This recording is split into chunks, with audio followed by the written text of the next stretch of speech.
Hello, আসসালামু আলাইকুম। আশা করি সকলে ভালো আছেন। আমি এখন দাঁড়িয়ে আছি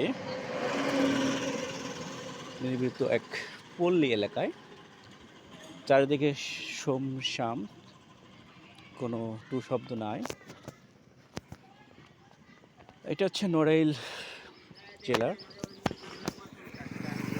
আ কালিয়া উপজেলার অবস্থিত একটি ইউনিয়ন জয়নগর। এখানে আপনারা দেখতে পাচ্ছেন আ চতুর্দিকে পরিবেশটা অনেক ভালো, নিরিবিলি, সুমসাম, চকচকা। নড়াইলে দেখবেন এরকম অসংখ্য নালা আছে, হ্যাঁ? নালা বা নদী আছে ছোট, ছোট। এই নালাগুলো মূলত এখানে প্রচুর একটা নদীর একটা আসলে পানি থাকে। আর মধুমতি এবং নবগঙ্গা এই যে নদীগুলো প্রবাহিত হয়েছে নড়াইলের উপর দিয়ে, যার কারণে এখানে আপনার ধরেন যে জুলাই থেকে নভেম্বর পর্যন্ত পানি থাকে, প্রচুর জমিতে পানি থাকে, হ্যাঁ? এখানকার কৃষকরা ইচ্ছে করলে ২ টা ফসল চাষ করতে কমই পারে। হ্যাঁ, আবার পাটও তারা পাট লাগায়, ধান লাগায়, একটা ধান এবং পাট। কিন্তু ২ টা ধান লাগাতে পারে না, হ্যাঁ? এখানে হচ্ছে আপনার আমন ধানটা বেশিরভাগ তাদের মার যায়। কারণ পানির মধ্যে তখন এসে বিলে পড়তো বিল। আর নড়াইলের একটা বৈশিষ্ট্য এখানে প্রচুর মাছ আছে, দেশি মাছ, হ্যাঁ? এই যে নদী দেখতেছেন ছোট, ছোট নালা এগুলা, হ্যাঁ? প্রচুর মাছ পাওয়া যায়। সুন্দর পরিবেশ না? মনে হচ্ছে সুন্দরবনের কোনো একটা সবুজ অরণ্য, হুম? চারিদিকে সবুজ। আর এই যে নদী যাচ্ছে, হালকা পানি যাচ্ছে। এতে প্রচুর দেশি মাছ পাওয়া যায়। এই দেশি মাছের অভয়ারণ্য।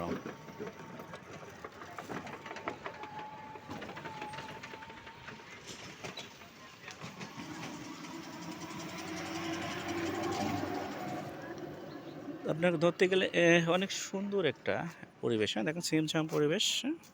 দেখতে পাচ্ছেন? এই পাশটাও সুন্দর একটা নদী আছে, হ্যাঁ? ওই নদীটায়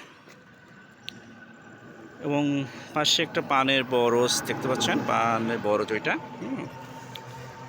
আর পাশে এপাশে কিছু বাড়িঘর আছে।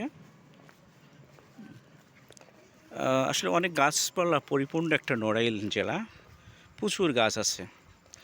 আর বিশেষ করে সেখানে আপনার যখন গরমের সময় প্রচুর বৃষ্টি হয়। গরমের সময় প্রচুর বৃষ্টি হয়, কারণ হচ্ছে এখানে গরমের সময় বিশেষ করে কক্সবাজার মতো এখানে আবহাওয়াটা গরমের সময় প্রচুর বৃষ্টি হয় এবং একটু বেশি গরম হলে বৃষ্টি চলে আসে। সব মিলে সুন্দর একটা পরিবেশ, হ্যাঁ? দেখতে পাচ্ছেন প্রচুর দুই পাশে গাছগাছালি, মাঝার গাছ, হ্যাঁ? মানুষের বাড়ি তার গাছের মধ্যে। আর রাস্তাঘাট মোটামুটি ভালো, এটা মেন রাস্তা, কিন্তু গ্রামের রাস্তাগুলো খুব একটা ভালো না। এই জন্য বললাম যে রাস্তাঘাট মোটামুটি ভালো আর নিরিবিলি পরিবেশ।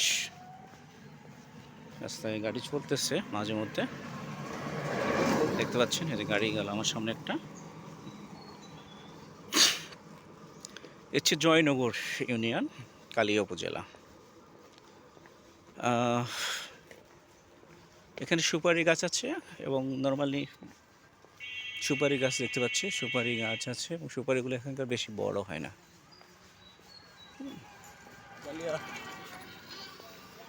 এই ভ্যান চলে। আচ্ছা, এখানে লোকাল কিছু বাস চলে, সে মাঝে মধ্যে বাস চলে, হ্যাঁ? না ভাইয়া না, যান যান। এই যে ইজি বাইক, হ্যাঁ? এটা হচ্ছে মূল বাহন। এই মূল বাহন দিয়ে আপনাকে চলাচল করতে হবে আপনি যেখানে যান। আমি মোটামুটি কালিয়া থেকে 10 কিলো ভিতরে আসছি গ্রামে। এখন একটু এই হচ্ছে এখানকার গাছ দেখতেছেন, আমাদের বাংলাদেশের সব এলাকায় যে গাছ আছে সেগুলো নতুন কিছু গাছ দেখতেছেন এখানে। আর সবচেয়ে বড় কথা এখানে অনেক প্রচুর গাছ, হ্যাঁ? মানে চতুর্দিকেই সবুজ অভয়ারণ্য। সবাই ভালো থাকবেন, আমার ভিডিওটা দেখবেন এবং লাইক কমেন্টস করবেন। আশা করি সামনে আরও ভালো কিছু আপনাদের সামনে নিয়ে আসবো। ভালো থাকবেন। আসসালামু আলাইকুম।